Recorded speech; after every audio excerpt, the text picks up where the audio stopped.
Sim, bem no tempo certo tu me lembras da história, mas nenhum exemplo ajuda?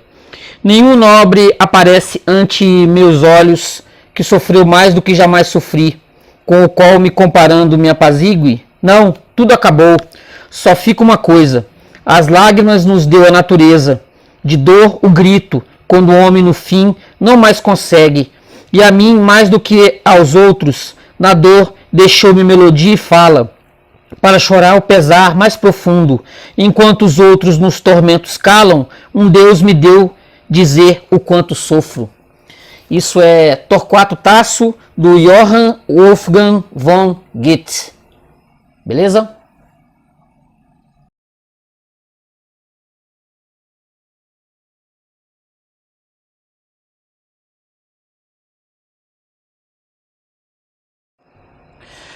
Bom dia, boa tarde, boa noite, tudo tranquilo, tudo beleza? E aí, como é que vão as coisas? Tudo em paz? Tudo legal? Antes de qualquer coisa, curtindo o vídeo, beleza? Curtindo o vídeo, se inscrevendo no canal, aperta o dedinho no botãozinho, curte, se inscreve e comenta, tranquilo? Hoje eu quero falar um pouquinho dessa peça extraordinária, um clássico que no Brasil não foi tão falado, né, porque o autor ele tem outras obras muito mais extraordinárias, muito maiores, né, que ele compôs, e por um tempo essas duas obras elas particularmente se tornaram assim unânimes, né? Uma chama-se Fausto e a outra Os Sofrimentos do Jovem Werther. Mas essa peça aqui, Torquato Tasso, contando a história, uma particularidade, um pedacinho da vida do grande Tasso, que escreveu esse monumento aqui, Jerusalém Libertada, entendeu? Esse monumento da literatura, ele escreveu esse monumento, e o Goethe, como era extremamente apaixonado pelo Tasso por conta do pai, ele passou pelo menos 10 anos escrevendo essa peça aqui, Imagina, você levar 10 anos para compor uma peça nesse mundo nosso que a gente faz as coisas, nós fazemos as coisas rapidamente, né? Um poeta escreve um verso, um livro em 6 meses, 3 meses. O Goethe levou 10 anos compondo isso aqui. Como ele era muito apaixonado pela história do Tasso, e o romantismo alemão elevou a história do Tasso, do Torquato Tasso, a alturas que nós hoje não compreendemos, porque nós não temos mais a lembrança desse Jerusalém Libertada das obras do Tasso, né? Então, na época que o Goethe sentou para compor a peça de teatro, o Torquato Tasso era incensado na Europa inteira, fins do século XVIII, 17, 18, ele era muito insensado pela intelectualidade europeia. E o que acontece? O próprio Goethe, como ele era apaixonado pelo Tasso, ele falou, não, eu tenho obrigação, ele pensou que eu tenho obrigação de compor algo que não, assim, sobre a vida do Torquato Tasso, que não chegasse, claro, ele considerava, não chegaria aos pés do Jerusalém Libertada. Aí ele compôs uma peça em 5 atos, contando um período da vida do Tasso, quando ele estava escrevendo Jerusalém Libertada, e estava sofrendo um processo muito interior de loucura. Assim, na mesma similaridade que eu encontro, que eu presto atenção, na história do Nietzsche. É aquela coisa, o Goethe, ele estava prevendo o futuro, que um grande escritor alemão, um dos maiores de todos os tempos, ele ia sofrer um processo tremendo de loucura, entendeu? A loucura ia tomar conta dele aos poucos, ao ponto dele particularmente morrer louco. Ele faz ele conta esse fragmento do Torquato Tasso e de grande beleza. É um texto de grande beleza, muito bem escrito, uma forma de contar em verso, que nós sentamos hoje, nós no século XXI, nós sentamos para assistir a encenação ou ler o próprio texto, nós sentimos uma grande dificuldade porque nós nos perdemos ao longo do tempo, né? Aquilo que que o próprio Goethe, quando ele pegava o Jerusalém Libertada, ele lia e chorava, nós temos uma incapacidade tremenda de compreender o que está ali. Nós precisamos, né, cavucar, precisamos de dicionários para poder fazer traduções de palavras que nós não usamos mais, aquelas coisas todas que nós sabemos como funciona. O que é essa peça aqui? Ela particularmente não tem muita ação. O Tasso está terminando de compor a Jerusalém Libertada, a grande peça, a grande obra dele, e ele se considera, assim, injustiçado, porque ele quer compor algo grandioso, mas ao mesmo tempo ele sente que ele não vai ser bem aceito pelos italianos da época, do fim da Renascença e o início do Barroco. Ele acha que ele assim, toda a Ferrara, o Afonso, o Antônio, que é o antagonista dele da peça, ele se sente vigiado e perseguido por todos os lados. Ele tem a tal da mania de perseguição. Ele está compondo, ele está com medo, ele já sofreu críticas do Ariosto, que escreveu o Orlando Furioso, que era outro épico extraordinário, entendeu? Mas bem diferente de Jerusalém Libertada. Ó, eu tenho vídeo do Jerusalém Libertada. Se você quiser assistir o vídeo sobre a obra, eu tenho vídeo, tá? O vídeo, inclusive, está postado, beleza? Assiste, ó, tá aqui, ó, tá? Eu vou deixar o link nos comentários, beleza? Ó, mas voltando ao assunto, ele se sente perseguido por todos os lados.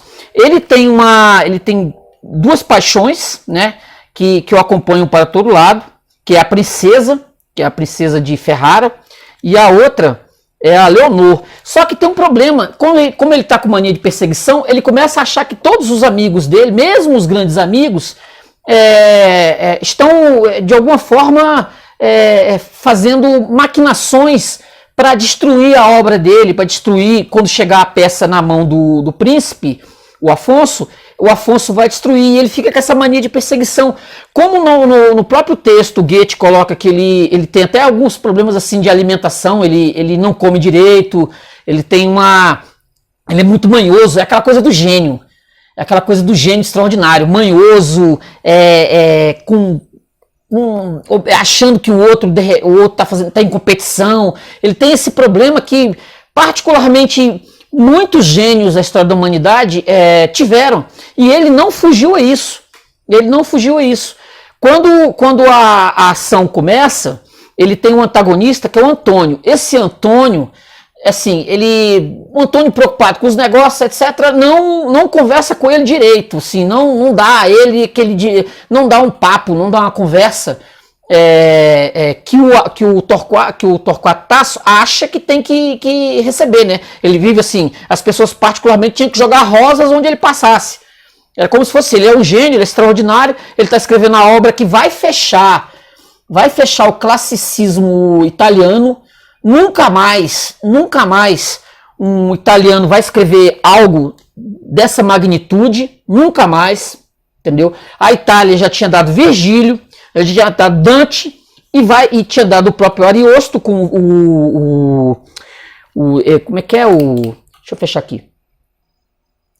Orlando Furioso, é uma grande obra, esse da Renascença, Orlando Furioso, como ele considera que essa é a grande obra italiana em séculos, que ele está compondo, ele se sente assim, o máximo extraordinário, mas ao mesmo tempo ele tem um complexo de inferioridade, como gênio, que ele olha assim, eu estou fazendo a grande obra, mas os meus contemporâneos não estão me reconhecendo, não estão dando o verdadeiro reconhecimento a isso.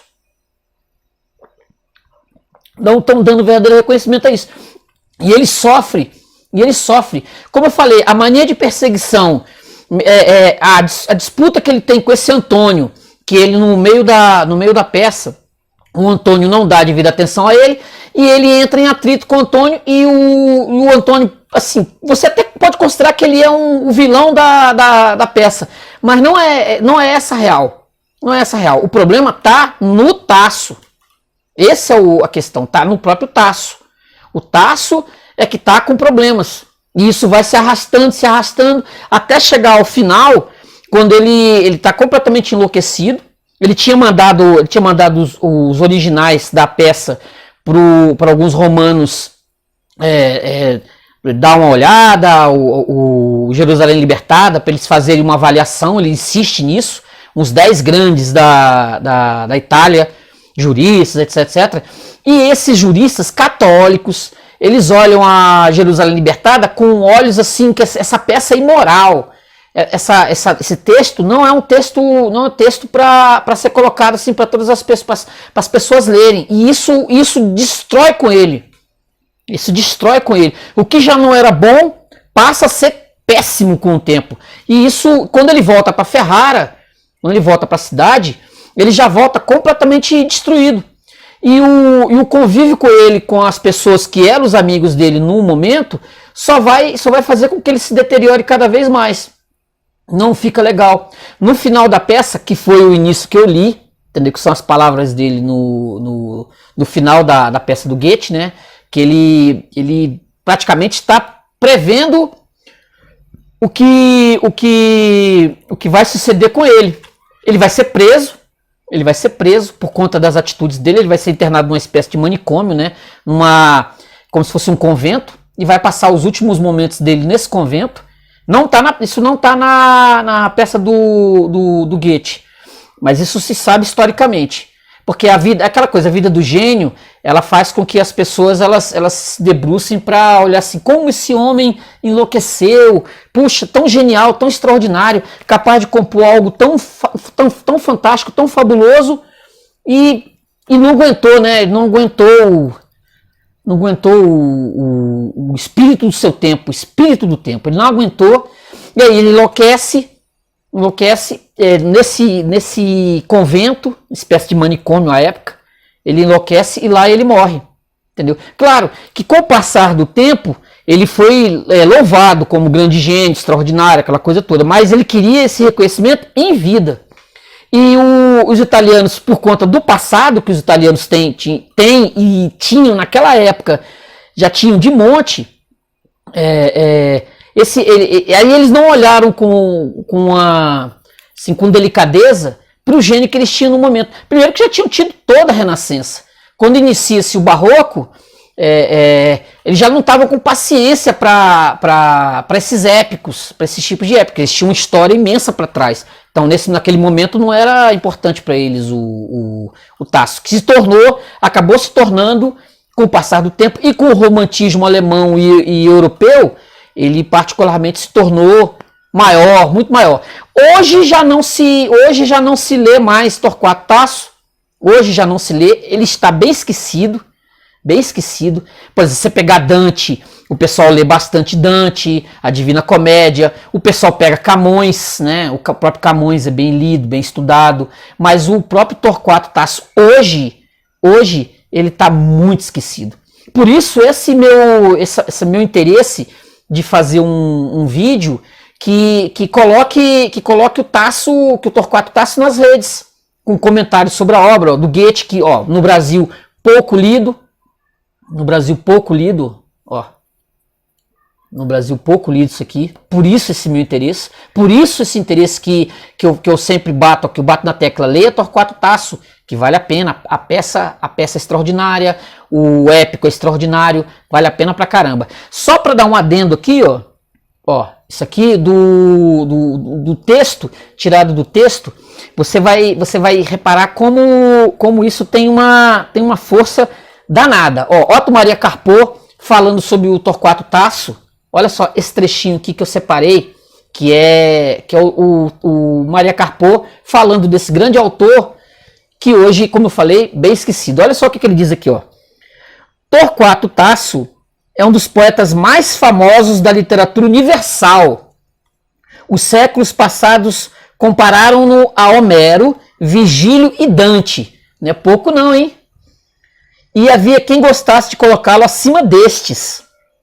Foi o último grande poeta da literatura italiana que exerceu influência na Europa inteira. Foi considerado como o último grande clássico.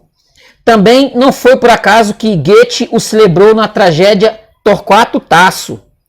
A sua glória sobreviveu ao classicismo pela romantização de sua vida. Os anos de cortesão na brilhante corte renascentista de Ferrara, o amor à princesa Eleonora, a loucura, a prisão, as perseguições da Inquisição, o crepúsculo melancólico, a sombra, a causa do fenômeno é a sombra dos carvalhos seculares do convento de San Onofre em Roma. Que assunto para tragédia e novelas românticas das quais existe número considerável. Esse é o Carpo falando do grande Torquato Tasso, que mesmo no Brasil e provavelmente na Europa, talvez na Itália, seja pouco lido. Beleza? Ó, bacana, curte o vídeo, gente, muito obrigado, se inscreve no canal, tá? E comenta, tudo bem? Beleza? Valeu, obrigado, tchau!